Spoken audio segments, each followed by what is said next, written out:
At the end of the selection test for candidates, the following results were obtained.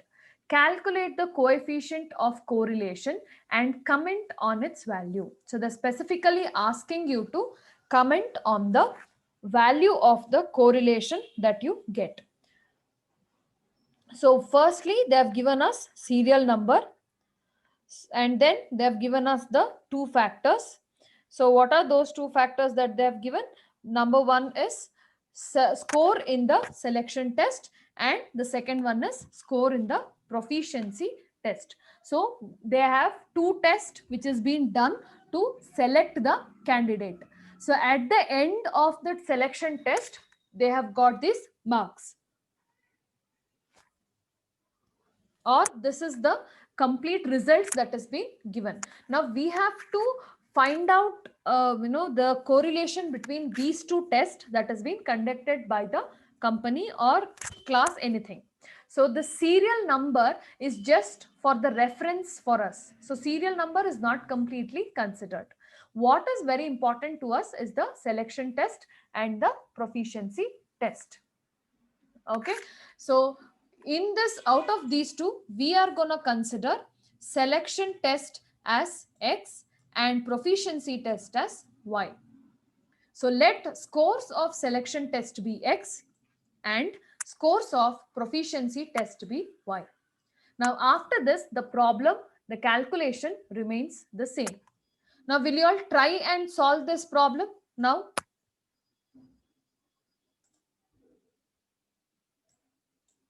Yes? Yes, ma'am. Okay. Now try and solve this problem. Later I will explain it to you. 57, ma'am. Y bar 56, ma'am. Good. So the total of sigma x is 570 and the number of data that we have is 10. So 57 is x bar and 56 is y bar. Good. Now next step. Find out the deviations from the given data. So x is equal to x minus x bar.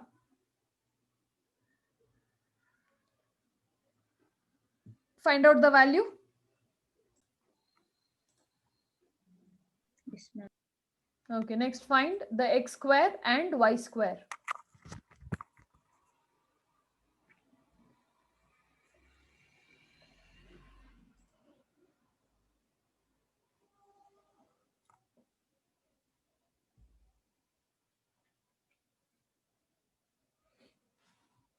Now, since we are doing this in the class itself, I want all of you to send the picture of the completed problem before 12 o'clock today. Okay, so whoever forwards me or whoever sends me the problem before 12 o'clock will be given attendance for today. Others to whomever I don't receive this problem completely solved, I'm sorry, you will not be getting the attendance. So make sure you solve it now and send it to me once the class is over.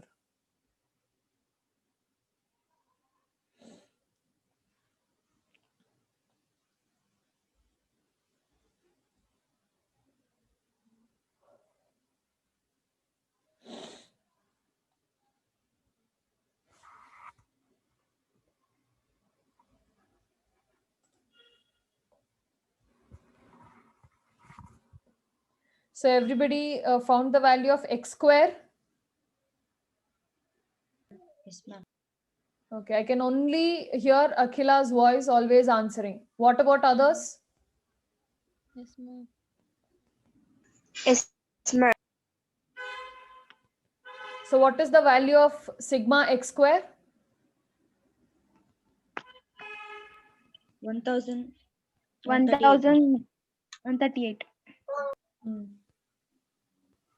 Everyone type it in the chat box. What is the value that you have got? Sigma x square?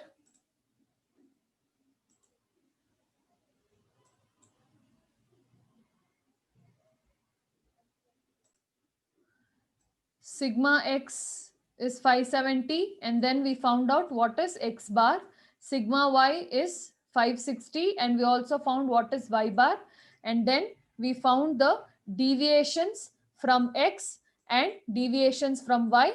Then we calculated the x square and y square, and then we multiplied x into y to get xy. Okay, so once you get, these are the three major numbers that we are supposed to get to solve the problem. Now find out the value of correlation coefficient using this formula, that is sigma xy by square root of sigma x square into sigma y square. Okay, so while we solve this correlation coefficient, 937 divided by square root of 1138 into 1572, we get 937 divided by 1337.51, and your correlation coefficient is 0.7005.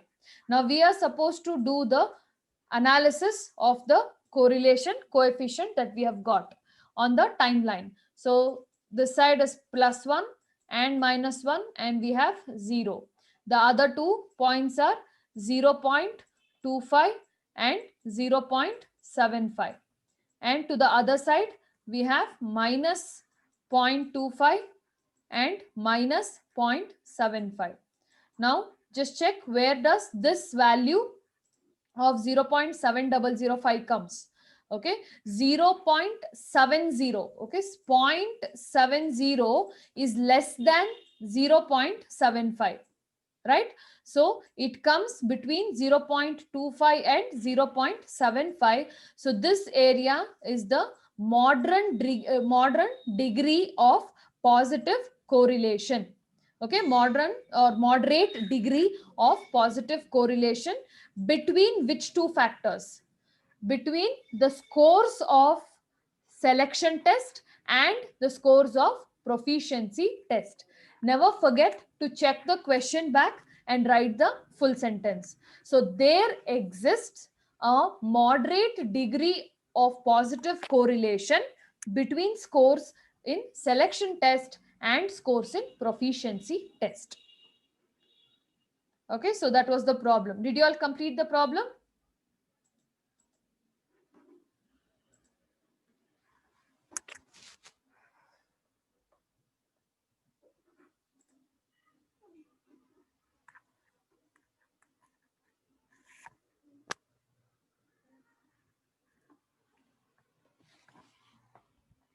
Okay.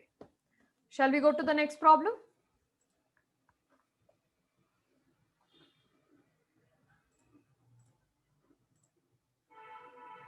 Now listen here. Now there's a little new concept which we will be learning here. Okay. Now change of origin and scale. Now in change of origin and scale, we will still be using the same formula to calculate R. Okay, sigma xy by square root of sigma x square into sigma y square will be used to calculate the correlation coefficient.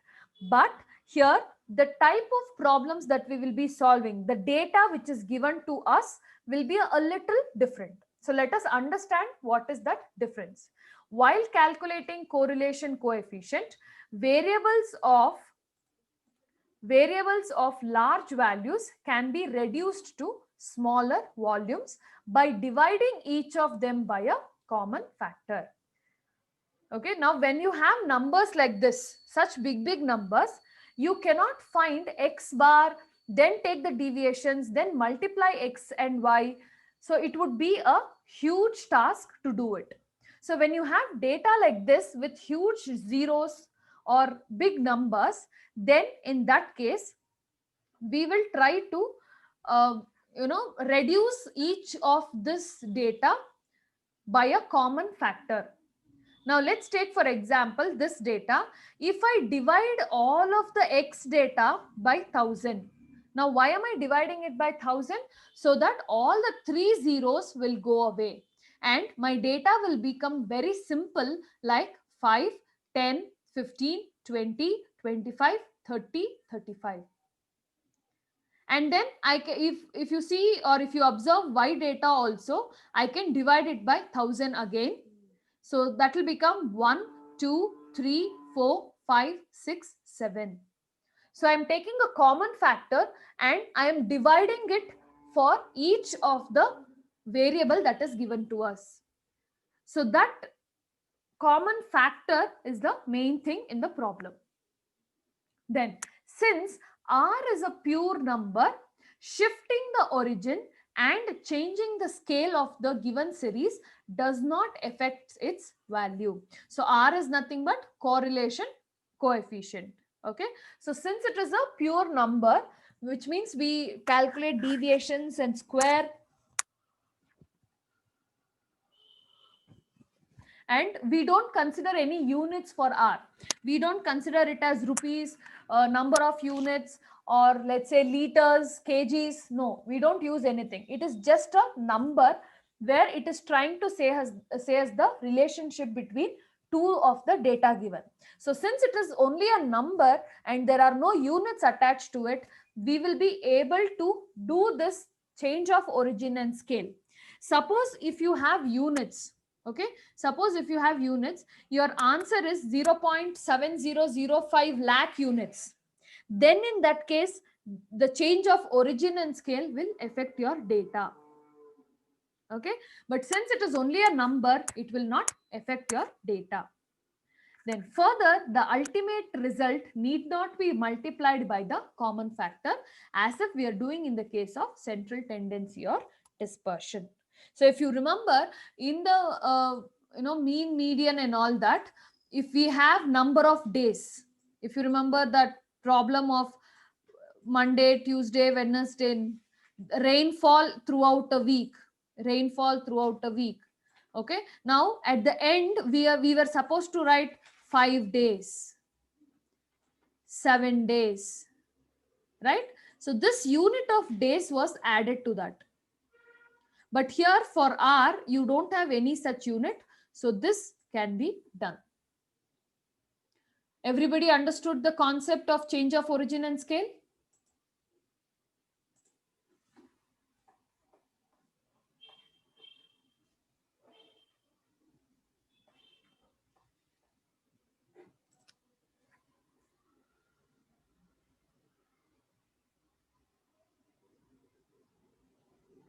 Okay, now let us go to the problem directly.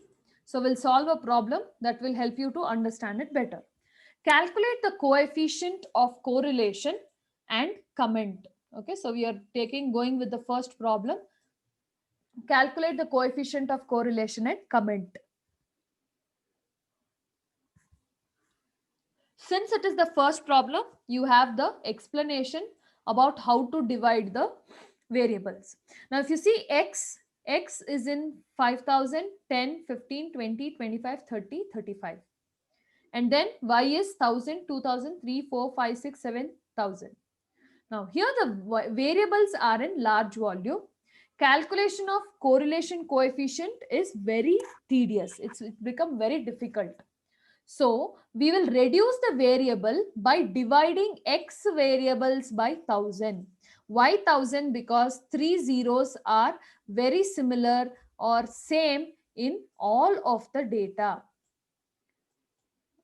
Okay, so that is why we are going to divide it by 1,000, because even 1,000 has 3 zeros. Same thing we are going to do for y also, because again there are 3 zeros which are common in every data.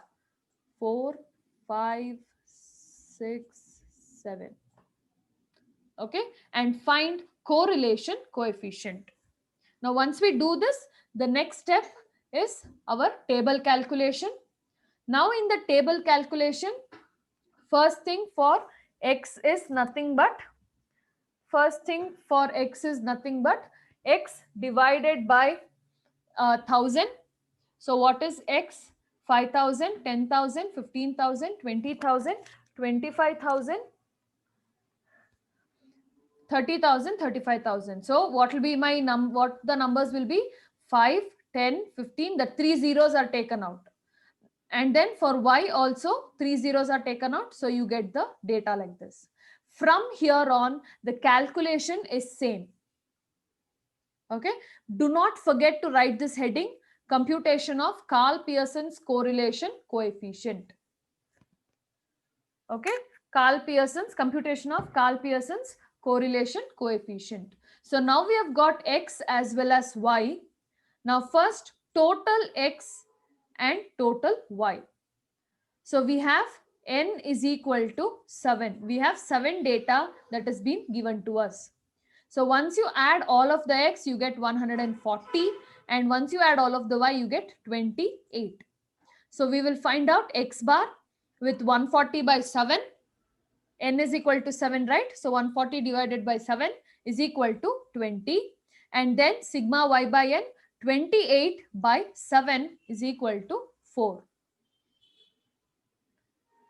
Okay, next we have to find the deviations. So x is equal to x minus, what is x bar?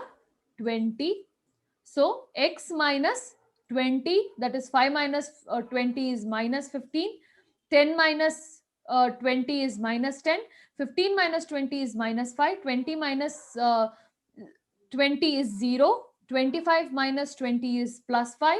Plus 10 plus 50. So we get calculation of x. Now similarly, when it comes to y bar, we have y minus 4. So 1 minus 4 is minus 3, 2 minus 4 is minus 2, 3 minus 4 is minus 1, 0, 1, 2, 3. So we get all the calculations of y also. Now once we have x as well as y, our next calculation is x square. So calculate square of 15, 10, 5, again 5, 10 and 15. And similarly, find the y square also using the data of y. So we get sigma x square, which is 700, and sigma y square, which is 28 again. Just check if this is 28.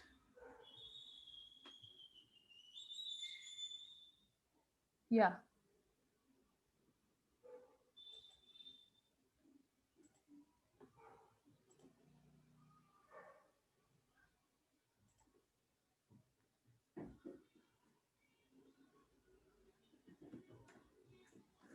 Now, after finding the sigma y square, now we will multiply x into y to get xy. Fine. So here, once we get xy, we have to total that. That will give us sigma xy is equal to 140. So the major numbers that we would require is sigma x square is equal to 700, sigma y square is equal to 28, and sigma xy is equal to 140. Okay, so x bar is found, deviations are done, squares are done, and multiplication of the deviations are also done. Now let us calculate r. R is equal to sigma xy by square root of sigma x square into sigma y square. And as I have always told, always write the formula in every problem. Every problem formula has to be written compulsorily. Okay, so r is equal to 140. Okay, so sigma xy is 140 divided by square root of 700 into 28. Now if you calculate square root of 700 into 28, you end up getting 140 again. So 140 by 140 is nothing but r is equal to 1. Now as per our table and timeline, if we have r is exactly equal to plus 1, because it is plus 140 plus 140, 140 ones are 140. Okay, so if r is exactly equal to 1, then there exists perfect positive correlation. It is perfect because it is equal to 1. If it is between 0.75 and 1, then it is high degree. Between 0.25 to 75 is moderate. 0 to 0.25 is low. But now since it is exactly on 1, okay, on this point, so it is perfect positive correlation between what? Check the question. It is between x and y. There were two data given to us, x and y.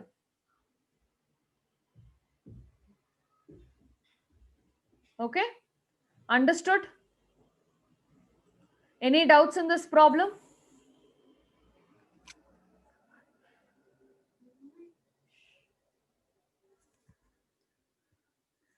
Everybody understood?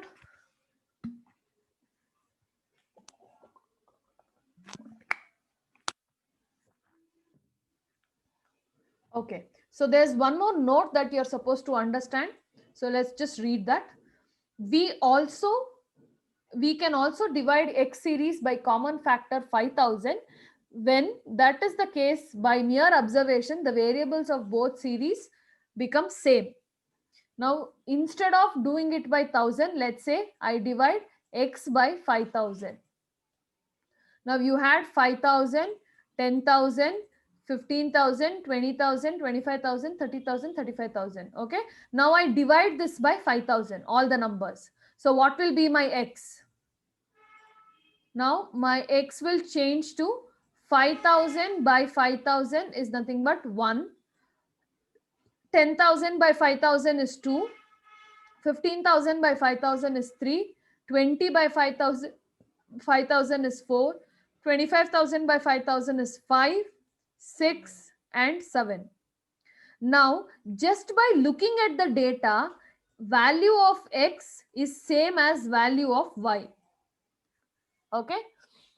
In this case also, you can clearly say that this data is perfect positive correlation, which means if one of the point increases, if one data in X increases, data in Y also will increase. If one data in X decreases, the data in Y also decreases. What is positive correlation? The correlation which happens on the same side. If one increases, other increases. If one decreases, other decreases. And it is perfectly done. There is no change at all. If one's increased by 1 unit, the other increases by 1 unit. If one decreases by 2 units, other decreases by 2 units. Like this also you can do, but if you're dividing it by 5,000, then you have to show the proper explanation through theory. Full theory explanation is supposed to be given. Understood?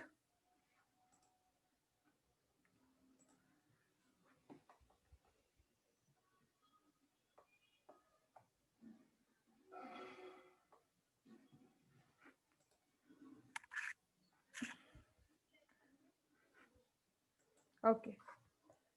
Now let us go to the next problem. A similar problem under change of origin and change of origin and change of scale. Okay. So this problem, this is the first problem I solved. Okay. This problem, I will send it to you in the group, the question. You guys have to solve it and say it to me by tomorrow. Okay.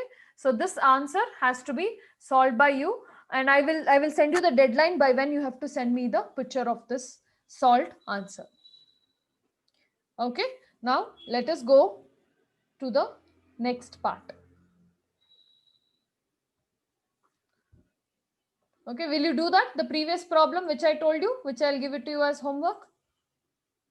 You just have to solve the problem in the same manner. You can change the numbers. Okay, for X you can divide by one number. For Y you can divide by another number. There is no problem with that. Okay. Fine. Now let us go to the next concept, that is calculation of R directly. That is by taking variables only. Instead of calculating X bar, Y bar, and then taking deviations from that. We will do all that maybe, but we are going to take direct variables.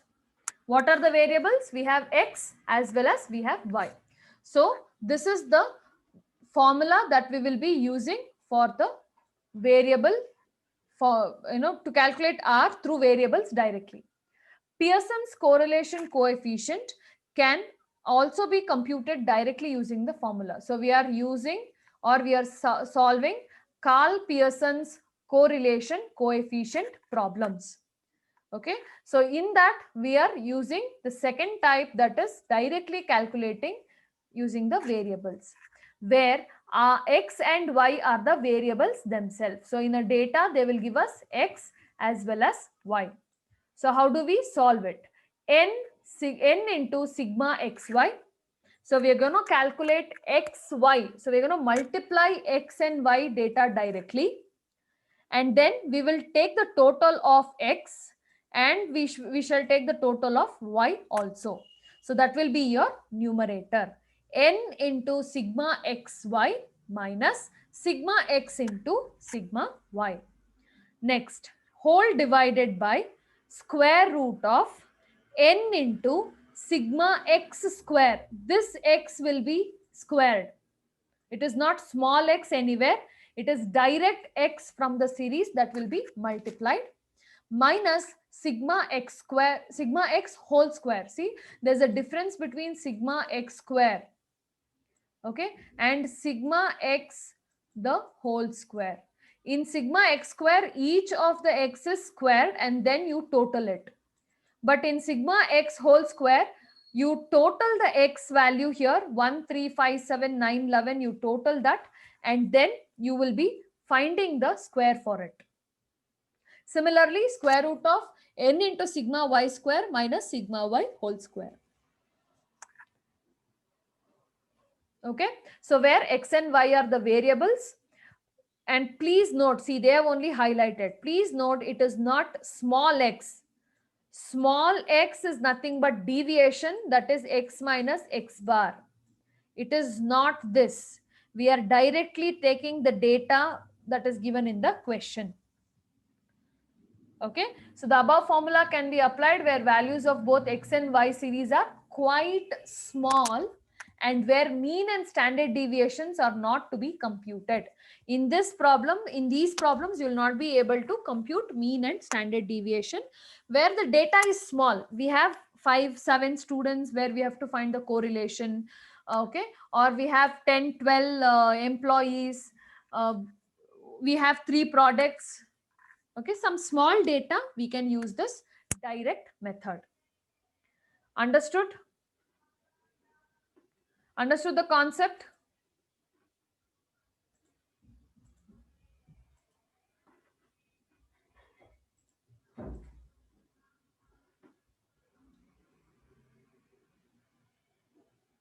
Okay, so we shall start the problems in next class. Okay, we shall start the problems in next class. They are very easy and we will continue. Okay, yeah. Thank you, students. Thank you for today's class.